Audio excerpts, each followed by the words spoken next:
بسم اللہ الرحمن الرحیم۔ آج رات ہمارا موضوع انتہائی اہم ہے۔ یہ ایک بہت ضروری یاد دہانی ہے۔ بطور مسلمان ہمارے اوپر اللہ تعالیٰ کے حقوق اور اس کی مخلوق کے حقوق ہے، اور یقین کرے یا نہ کرے دونوں ہی برابر اہم ہیں۔ بہت سے لوگ اللہ کے حقوق پر توجہ دیتے ہیں، لیکن وہ اپنے ارد گرد کے لوگوں کے حقوق کو نظر انداز کر دیتے ہیں، اور آج ہم جانیں گے کہ ایک کو اہمیت دینا اور دوسرے کو نظر انداز کرنا کتنا خطرناک ہے۔ ایک آدمی نبی کریم صلی اللہ علیہ وآلہ وسلم کے پاس آیا اور عرض کی، اللہ کے رسول، ایک عورت ہے جو رات کو نماز پڑھتی ہے، دن کو روزہ رکھتی ہے اور صدقہ دیتی ہے۔ یہ تمام اعمال نفلی ہے۔ ہم سب جانتے ہیں کہ رمضان کے علاوہ روزے نفلی ہوتے ہیں، زکوٰۃ کے علاوہ صدقہ نفلی ہوتا ہے۔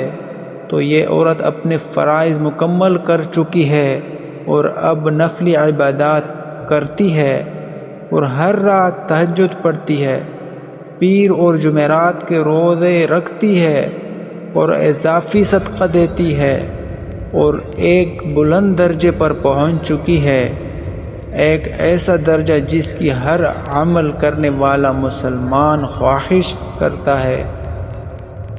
حدیث جاری ہے، وہ نماز پڑھتی ہے، روزے رکھتی ہے اور صدقہ دیتی ہے، لیکن وہ اپنے زبان سے اپنے پڑوسیوں کو تکلیف دیتی ہے، یعنی وہ نیک اعمال کرتی ہے لیکن اپنی زبان سے پڑوسیوں کو تکلیف دیتی ہے۔ وہ ان کے بارے میں بری باتیں کہتی ہے، شاید ان کی غیبت کرتی ہے یا ان کی توہین کرتی ہے۔ نبی کریم صلی اللہ علیہ وآلہ وسلم نے اس پر کیا فرمایا؟ اس میں کوئی خیر نہیں، وہ جہنمی ہے، اللہ معاف کرے۔ میرے بھائیوں اور بہنوں، کیا آپ نے یہ سنا؟ ایک عورت جو تہجد پڑھتی ہے، نفلی روزے رکھتی ہے اور صدقہ دیتی ہے، لیکن وہ اپنی زبان سے اپنے پڑوسیوں کو تکلیف دیتی ہے، نبی کریم صلی اللہ علیہ وآلہ وسلم نے فرمایا کہ وہ جہنم والوں میں سے ہے۔ تو تصور کرے اگر یہ عورت پڑوسیوں کو اپنے ہاتھوں سے تکلیف دے، یا تصور کرے اگر یہ عورت نہ نماز پڑھتی ہو نہ روزے رکھتی ہو۔ یہ ہمیں کیا سکھاتا ہے؟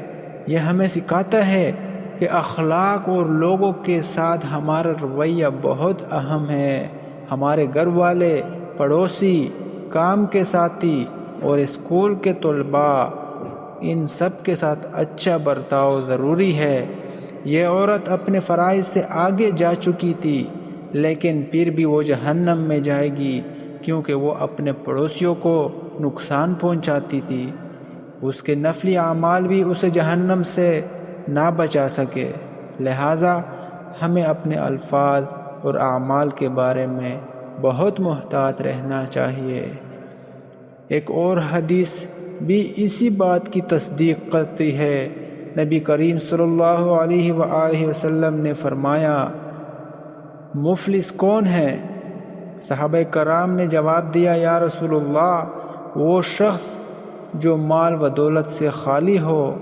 نبی کریم صلی اللہ علیہ وآلہ وسلم نے فرمایا، میری امت کا حقیقی مفلس وہ ہوگا جو قیامت کے دن نماز، روزے اور صدقے کے ساتھ آئے گا، لیکن اس نے دوسروں کو گالی دی ہوگی، جھوٹ بولا ہوگا، ناحق مال کھایا ہوگا اور کسی کا خون بہایا ہوگا، پھر اس کے نیک اعمال ان لوگوں کو دے دیے جائیں گے جنہیں اس نے نقصان پہنچایا۔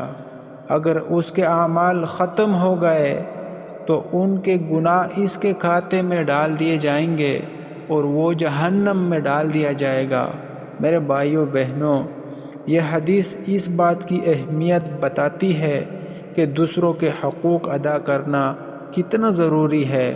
اگر کوئی 5 وقت کی نماز پڑھتا ہو لیکن جھوٹ بولے، غیبت کرے اور دوسروں کو دھوکہ دے، تو اس کے اعمال اس سے نہیں بچا سکیں گے۔ اور اگر کوئی اچھے اخلاق کا مالک ہو لیکن نماز نہ پڑھتا ہو یا روزے نہ رکھتا ہو تو یہ بھی کافی نہیں، ہمیں دونوں چیزوں کی ضرورت ہے، دین اور اخلاق۔ نبی کریم صلی اللہ علیہ وآلہ وسلم نے فرمایا، اگر کوئی شخص تمہاری بیٹی یا بہن کا رشتہ مانگے تو دیکھو کہ اس کے دین اور اخلاق کیسے ہے، صرف دین پر فیصلہ نہ کرو بلکہ اخلاق بھی دیکھو۔ لہٰذا ہمیں اپنے رویے اور اخلاق کا خاص خیال رکھنا چاہیے، خاص طور پر اپنے قریبی رشتہ داروں کے ساتھ، ہماری مائیں، ہمارے والد، ہماری بیویاں اور ہمارے بچے سب سے زیادہ ہمارے اچھے برتاؤ کے مستحق ہے۔ اللہ ہمیں اچھے اعمال کی توفیق دے، ہمارے اخلاق کو سنوارے اور ہماری آخری بات کلمہ طیبہ ہو، لا الہ الا اللہ محمد الرسول اللہ صلی اللہ علیہ وآلہ وسلم۔ آمین ثم آمین۔